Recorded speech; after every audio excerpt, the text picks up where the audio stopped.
नमस्कार, मेरा नाम है आसिफ असरार और आप देख रहे हैं the fourth pillar .news. Hazaribagh Katkamdag थाना क्षेत्र के रसूलीगंज में अंगीठी जलाकर सोने से 4 लोगों की मौत हो गई। दरअसल बुधवार की रात 7 लोगों ने कोयले की अंगीठी, जिसे आम बोलचाल की भाषा में बोरसी भी कहते हैं, जलाकर रात को सो गए। बढ़ती ठंड को देखते हुए उन लोगों ने अंगीठी जलाकर दरवाज़ा बंद कर लिया, लेकिन सुबह उनके कमरे का दरवाज़ा नहीं खुला। काफ़ी वक्त गुजर जाने के बाद भी जब किसी ने दरवाज़ा नहीं खोला तो बगल के कमरे में रह रहे लोगों ने आवाज़ लगाई। तब भी किसी ने दरवाज़ा नहीं खोला, जिसके बाद बगल के लोगों ने दरवाजे को तोड़ दिया। वहां उन्होंने देखा कि सभी लोग बेहोश पड़े हैं।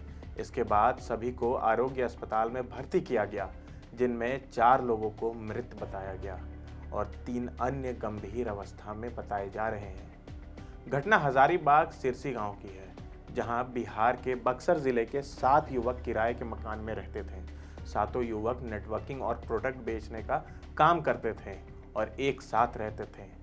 मरने वालों के नाम राकेश कुमार, अरमान अली, अखिलेश कुमार और प्रिंस कुशवाहा है। कटकमदाग पुलिस ने चारों के लाशों को पोस्टमार्टम के लिए शेख भिखारी मेडिकल कॉलेज भेजा है।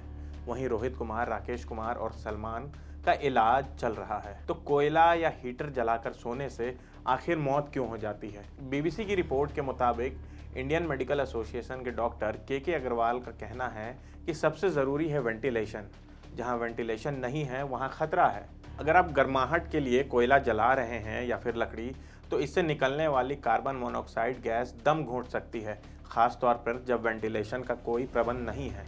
यहाँ तक कि अगर आप किसी कार में भी सिर्फ इंजन चलाकर बैठ जाएं तो भी दम घुट सकता है।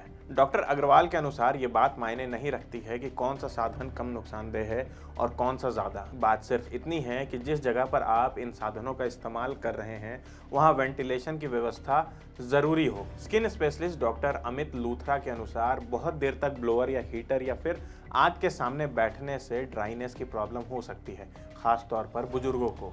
इसके अलावा डैंड्रिफ की परेशानी भी हो सकती है या फिर बढ़ सकती है। बहुत देर तक इन उपकरणों के संपर्क में रहने से त्वचा की कुदरती नमी प्रभावित होती है। डॉक्टर संचयन राय के अनुसार कार्बन मोनोऑक्साइड एक जहरीली गैस है। ऐसी किसी जगह पर जहां पर कोयला या लकड़ी जल रही हो और वेंटिलेशन का कोई माध्यम ना हो, तो सांस लेने के दौरान हम कार्बन मोनोऑक्साइड और ऑक्सीजन दोनों को अंदर लेते हैं। कार्बन मोनोऑक्साइड हीमोग्लोबिन के साथ मिलकर कार्बोक्सी हीमोग्लोबिन में बदल जाता है। दरअसल खून में मौजूद आरबीसी ऑक्सीजन की तुलना में कार्बन मोनोऑक्साइड से पहले जुड़ती है। अगर आप किसी ऐसी जगह पर हैं जहां ऑक्सीजन की तुलना में कार्बन मोनोऑक्साइड बहुत अधिक है, तो धीरे धीरे खून में ऑक्सीजन की जगह कार्बन मोनोऑक्साइड आ जाती है।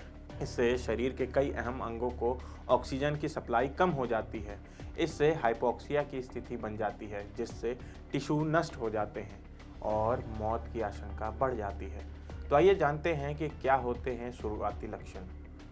यह जानना बहुत ज़रूरी है कि आप जिस माहौल में सांस ले रहे हैं वहाँ की हवा जहरीली है या नहीं। अगर आप किसी ऐसी जगह हैं जहाँ कार्बन मोनोऑक्साइड का प्रतिशत या फिर उसकी मात्रा अधिक है, तो सिर दर्द, चक्कर आना, उल्टी महसूस होना जैसे लक्षण सामने आ सकते हैं। इसके अलावा सांस लेने में भी तकलीफ हो सकती है और साथ ही आँखों में भी जलन की शिकायत हो सकती है। अगर आप इनमें से किसी भी साधन का इस्तेमाल कर रहे हैं तो वेंटिलेशन का खासा ख्याल रखें। बंद कमरे में कोयला या लकड़ी जलाने से परहेज़ करें। अगर आप हीटर या फिर ब्लोअर का इस्तेमाल कर रहे हैं तो भी सावधान रहें। बहुत अधिक इस्तेमाल खतरनाक हो सकता है। फिलहाल इस वीडियो में इतना ही। आप देख रहे थे द फोर्थ पिलर .न्यूज़। धन्यवाद। अगर आप चाहते हैं कि हमारे वीडियोस का नोटिफिकेशन आपको बिना देरी के मिलता रहे, तो आप इस चैनल को फॉलो और सब्सक्राइब जरूर कर लें। बाकी आप हमारे काम को लेकर कोई सुझाव हमें देना चाहते हो तो कमेंट बॉक्स में आप सादर आमंत्रित हैं। इसके अलावा हमारे वीडियोस आपको अलग अलग ठिकानों जैसे फेसबुक, इंस्टाग्राम, ट्विटर पर भी देखने को मिलेंगे, जिसके लिंक डिस्क्रिप्शन में डाल दिए गए हैं। शुक्रिया।